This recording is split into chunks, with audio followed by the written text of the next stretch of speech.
Things you suck at. Focusing at work. If you're like the other 99.99999% of people in the world, you probably have to work for a living. There's bills that have to be paid, and food and clothing that have to be bought. Unless you're a nudist, ew. But you also have to pay for transportation and more. And there are many different fields that you can work in, such as those in offices and retail jobs, doctoring and medicine, construction, defense, and more. There's just way more that can be covered in this video. So let's take a look at a few of these jobs though. The most common is probably retail. There are stores everywhere, those that sell food, those that sell household items, hardware stores, and then also those for special interests. So let's say you're a sales associate. Yeah, I'm interested in these newfangled tablets out. What's so great about them?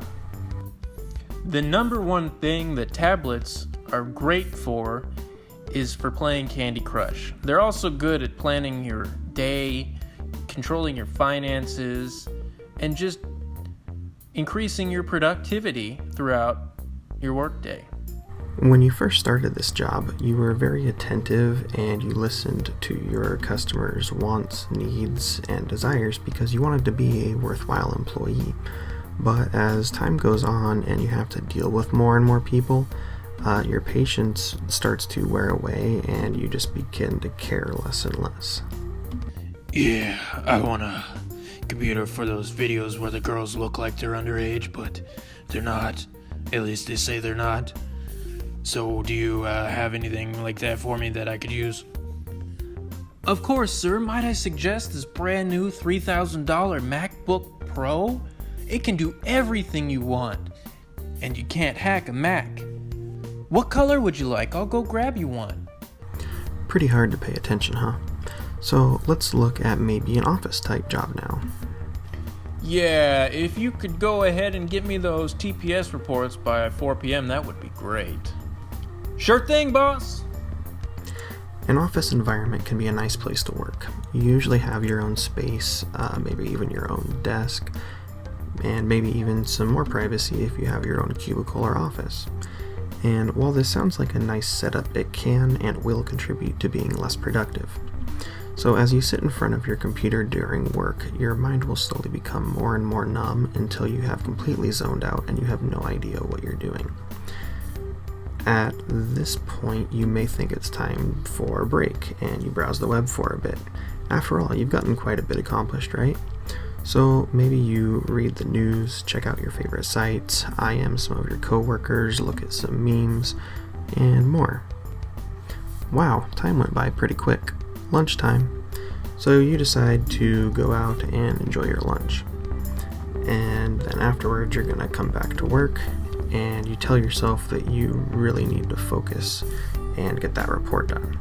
So with this, you pop your earbuds in with some music to help tune everything out.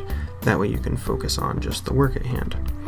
And while music may help some people focus, this is just not the case for you. Before you know it, you'll be rapping along to Eminem and not getting any work done. The way you shake it, I can't believe it. I ain't never seen an ass like that. The way you move it, you make my pee-pee go doing, doing, doing. I don't believe it.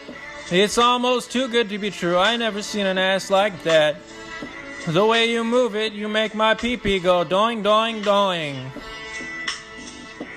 At this point, you look at the clock and you see that your deadline is just minutes away.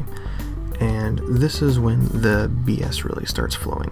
You have PTSD flashbacks to your days in high school or college of procrastinating to the very last minute and magically pulling semi-worthy content out of pure air. You furiously work on the report and then you walk into your boss's office at 3:59, just in the nick of time. Smith, great job. I know I can always count on you. You know it, boss. I've always got your back. Even though you may be isolated in an office, it can still be hard to focus. Let's take a look at one more possible job, this time a construction worker. Alright, boys, we've got about 4 miles of road to rip up and repave today, so let's get this shit done. I don't want to see no horsing around and y'all trying to pave each other's dicks or nothing. Get this job done so I can go home and bang my wife's sister. You start working with your coworkers by ripping up the old pavement, and it goes pretty quickly with the heavy machinery that you have available to you. But really, operating these mechanical wonders make you feel powerful.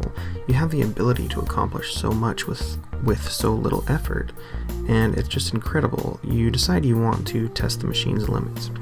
So at first you reach out the arm and you pick up a small rock and then a sandbag, and then maybe like a small car, like a smart car or something. And then maybe you try a full-size car. Smith, what the hell did I just tell you? No screwing around, get back to work! After getting reamed out by the boss, it's time for you to even out the gravel, so you get one of those vibrating ground compactors. And as you're using it, you notice that it kind of feels good, and things happen. Hey Smith, working harder. Oh shit. I guess you're working hard. I'm gonna go bleach my eyes now. I probably shouldn't explain this, just in case this video has, younger viewers. But anyways, in summary, focusing at work is no easy feat, whether you work in retail or an office or construction or a million other jobs. Focusing just takes effort, and when it comes to work, who really wants to put in the effort, right? And with this mindset, you just realize that focusing at work is just something else that you suck at. Nurse, please hand me the scalpel. Yes, the scalpel, please.